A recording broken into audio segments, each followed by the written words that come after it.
Exaggeration کر رہی ہے تو اس میں پھر ان کو رائٹ پہنچتا ہے کہ وہ بات بھی کریں اور اس مسئلے کو حل کریں. اچھا سر یہ بھی بتائیے گا جیسے کہ ابھی جمہوریت کا بھی ہم ذکر کر رہے ہیں، پنجاب سے تو جو حزب اختلاف کے لیڈر ہیں وہ تو نااہل ہو چکے ہیں، وہ سیٹ خالی ہو گئی ہوئی ہے. اب قومی اسمبلی میں بھی ہم دیکھ رہے ہیں اور قائد حزب اختلاف جو ہیں دونوں ان کو سزائیں سنا دی گئی ہیں. 3 بڑی اسمبلیاں ایسی ہو گئی ہیں جہاں پر اپوزیشن لیڈر جو ہیں وہ نہیں ہوں گے، تو یہ کتنا بڑا ایک کرائسس کریٹ کرے گا؟ دیکھیں نا، ڈیفینیٹلی ایک ڈیموکریٹک کرائسس ہے، ایک پولیٹیکلی کرائسس ہے کہ آپ اگر آج ایک جس طرح بقول ان کے پی ٹی آئی کے اور پرائما فیشلی لگ رہا ہے کہ اس کیس کے اندر یہ ہے پولیٹیکلی وکٹمائزیشن سے یہ کیس فری نہیں ہے. میری اپنی ذاتی رائے میں ہو سکتا ہے کوئی اس سے ایگری کرے نہ کرے. تو اگر آپ دیکھیں نا، آپ اس طرح اگر آپ نے ہر شخص کو ڈی سیٹ ہی کرنا ہے، جو لوگ جو ہیں وہ 1.5 لاکھ یا 80,000 90,000 1 لاکھ ووٹ لے کے آئے ہیں، تو آپ ان کے جو کانسٹیٹوئنسیز کے لوگ ہیں ان کو بھی ڈپرائیو کر رہے ہیں ریپرزنٹیشن سے. ان کا کیا قصور ہے کہ کیا ان کا نمائندہ جو ہے ان کے لیے جا کے بات نہ کر سکے اسمبلی میں؟ کم از کم یہ جو ہے اتنا جلدی میں الیکشن کمیشن کو نہیں کرنا چاہیے، اور اس کو چاہیے کہ وہ اپیل تک ویٹ کرے، یا جو بھی آگے اگر اپیل ان کی سزا سسپینڈ نہیں ہوتی. جہانگیر صاحب، جیسے کہ آپ نے کہا کہ اتنی جلدی نہ کرنے اور اپیل کا رائٹ ان کے پاس ہے، اور اگر اس سارے پروسیس کے دوران یہ بھی ہو سکتا ہے کہ جو سیٹیں خالی ہوئی ہیں وہ پر ہو جائیں، تو پھر کیا صورتحال بنے گی؟ ہے نا، یہی میں آپ کو بتانے والا تھا، پھر آپ نے آگے سے وہ ٹوک دیا ہے. اب دیکھیں نا، ایک اگر شخص کو آپ ڈی نوٹیفائی کرتے ہیں تو وہ ود ان 60-90 ڈیز آپ کو وہ سیٹ جو ہے وہ فل کرنی پڑے گی. تو جب آپ دوبارہ سیٹ فل کرتے ہیں کسی اور کو، وہاں پہ الیکشن آتا ہے، تو پھر اگر وہ اس کی اپیل ایکسیپٹ ہو جاتی ہے تو پھر کیا کریں گے آپ؟ تو اس کرائسس سے بچنے کے لیے ضروری ہے کہ آپ تھوڑا ویٹ کریں، اتنا جلدی نہ کریں کہ یہ وہی الیکشن کمیشن ہے کہ سپریم کورٹ کہہ رہی ہے ایک آرڈر کریں تو 1.5 سال تک 1 سال تک اس آرڈر پہ بیٹھا رہے، اس نے امپلیمنٹ ہی نہیں کیا. کبھی کہتے ہیں جی اس کیس کی وضاحت کریں، کبھی کہتے ہیں جی اس فکرے کی وضاحت کریں. تو یہ اس طرح نہیں چل سکتا نظام.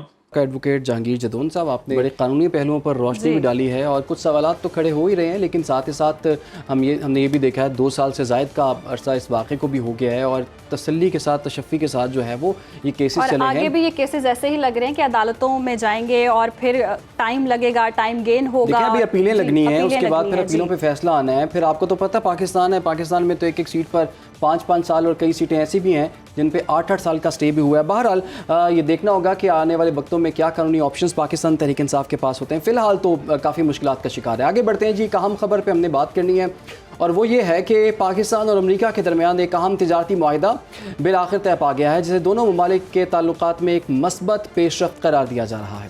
تجارتی معاہدے کا مقصد 2 طرفہ تجارت کو فروغ دینے کے ساتھ پاکستان میں سرمایہ کاری کو بڑھانا ہے، ایک دوسرے کی منڈیوں تک آسان رسائی، توانائی، معدنیات، IT اور کرپٹو جیسے اہم شعبوں میں تعاون کو مضبوط کرنا ہے. پاک امریکہ تجارتی معاہدہ وزیر خزانہ محمد اورنگزیب کی امریکی وزیر تجارت ہاورڈ لاٹنگ اور امریکی تجارتی نمائندے جیمسن گریئر سے ملاقات میں طے پایا. امریکی صدر ڈونلڈ ٹرمپ نے پاکستان سے تجارتی معاہدے کا اعلان اپنی سوشل میڈیا ایپ پر بھی کیا، اور ڈونلڈ ٹرمپ کا یہ کہنا ہے کہ معاہدے کے تحت امریکہ پاکستان میں تیل کے بڑے ذخائر کی ترقی میں شراکت کرے گا، اور جلد ہی ایک امریکی کمپنی اس شراکت داری کی قیادت کے لیے منتخب کی جائے گی. معاہدے کی خاص بات امریکہ میں پاکستانی مصنوعات پر لگنے والے ٹیرف میں نمایاں کمی کی جائے گی، جس سے پاکستانی برآمدات کو بڑا فائدہ ملے گا.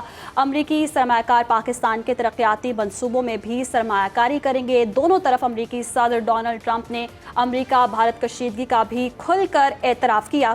ٹرمپ کہتے ہیں بھارت نے ہمیشہ امریکہ سے زیادہ محصولات وصول کیے. بھارت نے روس سے فوجی ساز و سامان اور تیل کی مسلسل خریداری کی جو امریکی پالیسیز کے خلاف ہے. ٹرمپ نے بھارت کے خلاف سخت موقف اختیار کرتے ہوئے بھارت پر 25% ٹیرف عائد کر دیا ہے، بلکہ روسی تعلقات کی وجہ سے اضافی جرمانہ بھی عائد کیا گیا ہے. ٹرمپ نے بھارت پر طنز کے بھی نشتر برسائے. بولے کون جانتا ہے کل بھارت کو پاکستان سے تیل خریدنا پڑے. ٹرمپ کا یہ بیان خطے میں امریکہ کی پالیسیز میں تبدیلی کی طرف واضح اشارہ ہے اور پاکستان کی اہمیت میں اضافے کا بھی باعث بن رہا ہے. امریکہ نے بھارت کی 7 کمپنیز پر بھی پابندیاں عائد کر دی ہیں. ان کمپنیز پر الزام ہے کہ یہ کمپنیاں امریکہ سے حساس ٹیکنالوجی کو غیر قانونی طریقے سے حاصل کر رہی تھیں. بھارت کی یہ کمپنیاں امریکی مفادات کے لیے خطرہ قرار دی جانے والی اینٹی لسٹ میں شامل کر دی گئی ہیں.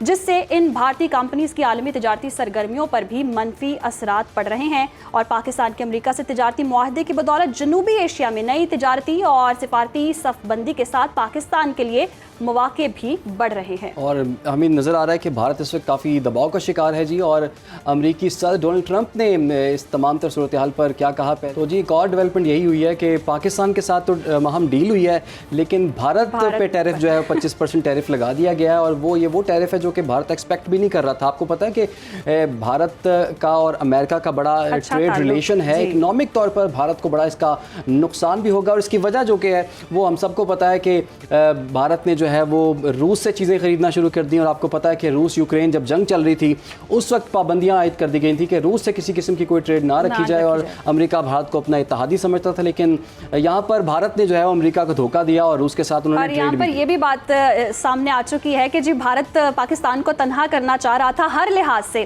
اب سفارتی لحاظ سے بھی ہم دیکھ رہے ہیں کہ بھارت ہی تنہا ہے، اور تجارتی لحاظ سے امریکہ کے اوپر تو بہت اعتماد تھا، اور امریکہ کو بھارت کے اوپر بھی سمہاؤ کہیں نہ کہیں تھا کہ جی چین کے مد مقابل کھڑا کریں گے، وہاں بھی بھارت کو ناکامی ہوئی. اب بھارت کو سفارتی سطح پر بھی ناکامی دیکھنے میں مل رہی ہے، اور پاکستان جو کہ موقف پذیرائی مل رہی تھی پاکستان کے موقف کی، اور ساتھ ہی ساتھ اب ٹریڈ ہم دیکھ رہے ہیں امریکہ کے ساتھ ہوگی تو ہماری سرمایہ کاری میں بھی اضافہ ہوگا، معیشت کے حوالے سے بھی بہت ہی بہترین ہمارے لیے یہ ثابت ہوگا. ڈاکٹر شعیب احمد صاحب نے ہمیں جوائن کیا ہے، انرجی ایکسپرٹ ہیں.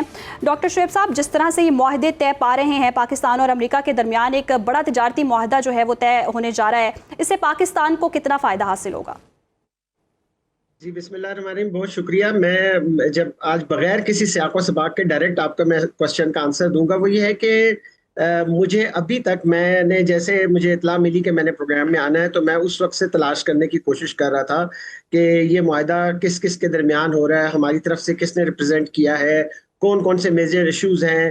مجھے امریکن سائٹ سے بھی یہ چیز نہیں ملی، صرف ہمارے ہاں یہ میڈیا میں خبریں آ رہی تھیں، وہ بھی اس لیے کہ چونکہ ڈونلڈ ٹرمپ کی ایک ٹویٹ آ گئی ہے، اور اب ان کی ٹویٹ اتنی امپورٹنٹ ہے دنیا کے اندر، اور ان کا جو ایک جو ہے نا وہ ایکس پہ جو کچھ وہ لکھتے ہیں اس کی اتنی ورتھ ہے کہ ظاہر ہے وہ اس پہ جنگ رکوا سکتے ہیں. تو اگر انہوں نے کہہ دیا ہے کہ معاہدہ ہوا ہے تو پھر ہمیں بالکل آمنا و صدقنا اس پر یقین کرنا پڑے گا کہ جی بالکل کوئی ایسا معاہدہ ہوا ہے.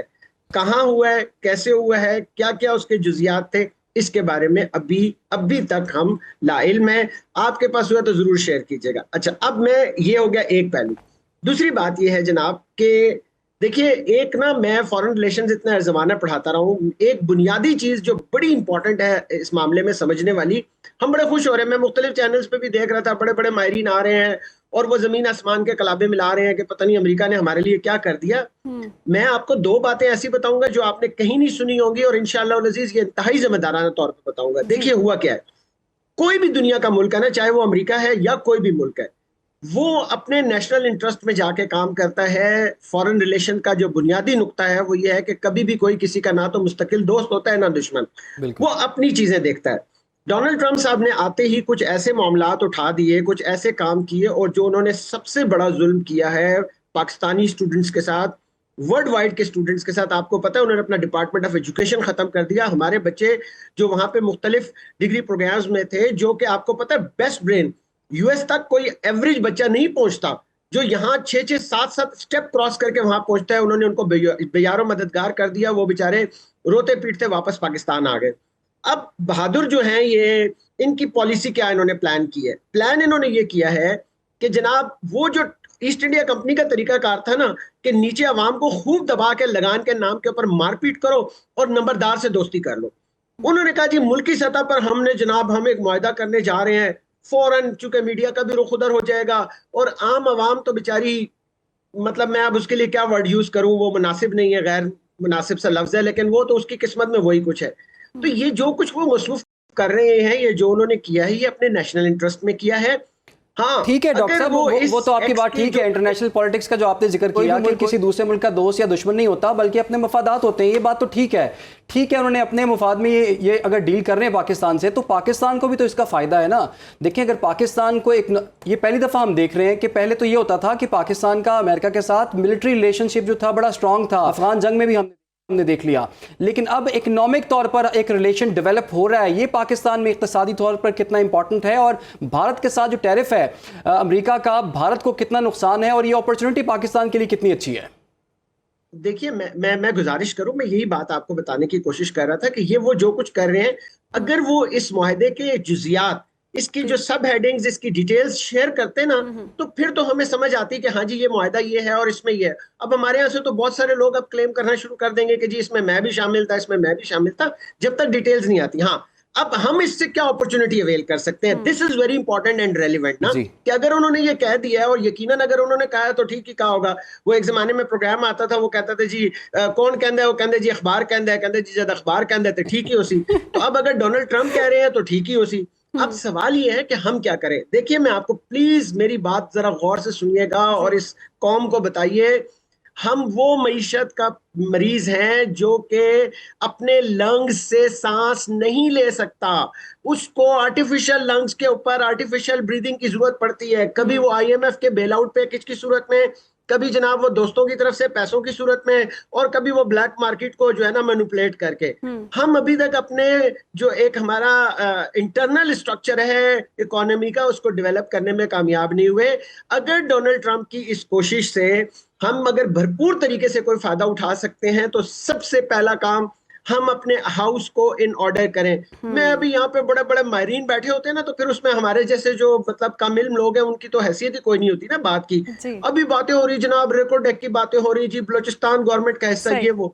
یار آپ ایک گاڑی تو گزار نہیں سکتے تو بلوچستان ہمیں میں، تو پالیسیز ہم باتیں بنانے کر کی رہے ہیں ضرورت کہ ہے، جناب امریکہ سے ہاؤس کو ان آرڈر کرنے کی ضرورت ہے. بہت شکریہ ڈاکٹر شعیب احمد صاحب دینے کے لیے. اور یقیناً یہ تجارتی معاہدہ جو ہم سننے میں آ رہا ہے، اور جیسے کہ شعیب صاحب نے بھی کہا کہ اس کے آگے محرکات کیا ہیں، کیا ڈیٹیلز ہیں، وہ سامنے آئیں گی تو ہی طے کیا جا سکتا ہے کہ دونوں ممالک کو کتنا فائدہ ہو سکتا ہے. لیکن اگر بھارت کی نسبت ہم دیکھیں اور تجارتی ہمارے لیے دروازے کھلنا امریکہ کے ساتھ، یہ ایک خوش آئند بات ہے. آگے بڑھتے ہیں جی. وزیر اعظم کے احکامات اور بار بار اجلاسوں کے باوجود چینی آج بھی عوام کی پہنچ سے دور ہے. حکومت نے چینی کی ایکس مل قیمت 165 روپے اور ریٹیل قیمت 173 روپے مقرر کر رکھی ہے، مگر کراچی، کوئٹہ اور کئی دیگر شہروں میں چینی 180 سے 200 روپے فی کلو تک فروخت ہو رہی ہے. کچھ جگہوں پر اس سے بھی زیادہ. لاہور جیسے چند شہروں میں تو چینی دستیاب ہے، مگر وہاں بھی سرکاری نرخ پر نہیں ہے. بالکل. اور شوگر ملز مالکان اور ڈیلرز کے درمیان تنازع نے مزید بگاڑ دیے ہیں. بات کریں گے. میں جوائن کر لیا ہے شرجیل میر صاحب نے. شرجیل صاحب آپ کے وقت کا بہت شکریہ. شرجیل صاحب ابھی تو گورنمنٹ کی طرف سے تو یہ ایک سائنز آ رہے تھے کہ 1-2 روز میں مسئلہ حل ہوگا، اور وزیر اعظم صاحب نے اس کا بڑا سخت نوٹس لے لیا ہے. لیکن جیسے ہی سرکاری ریٹ جو ہے وہ سامنے آیا ہے اور کچھ سختی سامنے آئی ہے تو چینی مارکیٹ سے غائب ہو گئی ہے. تو یہ کرائسس اب کس طرح سے حل ہوگا آپ کے خیال میں؟ بسم اللہ الرحمن الرحیم. سب سے پہلے آپ کا شکریہ کہ آپ نے ایک لے مین کو بلایا تاکہ وہ عوام کو بالکل صورتحال واضح ہو سکے. دیکھیں پچھلے سال یہ بات سننے والی ہے، پچھلے سال 72.5 لاکھ ٹن پیداوار ہوئی، ٹھیک ہے جی. اس میں سے 65 لاکھ ٹن ہم نے کنزیوم کی اور 2-3 لاکھ ہمارا کیری فارورڈ بچ گیا جی. اور یہ اس سال کی یہ پریڈکشن تھی کہ آپ کی جو گنا ہے وہ بمپر کراپ ہوگی. لیکن بدقسمتی سے اس بدقسمتی کو چیک کرنا پڑے گا. یہ بدقسمتی کیسے ہوئی؟ کیا مل والے نے کسان کو پیسہ صحیح نہیں دیا کہ اس نے اپنی کراپ پہ پوری طرح دھیان نہیں دی تاکہ وہ فصل پیدا کرنا چاہ ہی نہیں رہا تھا؟ اور بدقسمتی سے 30% جو کہ بمپر کراپ بنی تھی وہ 30% جو سی ہے نا وہ کم پیداوار ہوئی. اور جب 30% کم پیداوار ہوئی اس طرح پوری مارکیٹ کے اندر جو ہے نا وہ ہجان پیدا ہو گیا. ہاں گورنمنٹ کو یہ دیکھنا چاہیے تھا، ویدر سسٹم موجود ہے، سب کچھ موجود تھا، یہ کیوں ایسا ہوا کہ کراپ ہماری جو سے وہ کم ہوئی. اچھا شرجیل صاحب، تو یہ جو آپ بتا رہے ہیں جیسے کہ بحران پیدا ہوا، تو اس بحران کا ذمہ دار کون ہے؟ کیونکہ یہ بھی کہا جا رہا ہے کہ کرتا دھرتا کوئی اور تھے، ملی بھگت کسی اور کی تھی، کمایا کسی نے، کھایا کسی نے، ملبہ ڈیلرز پر ڈال دیا. دیکھیں شروع سے تو یہ بات چل رہی ہے کہ مافیاز میں ہاتھ میں اور سٹا باز لوگوں کے ہاتھ میں ساری کا ساری ہماری اکانومی کھڑی ہوتی ہے.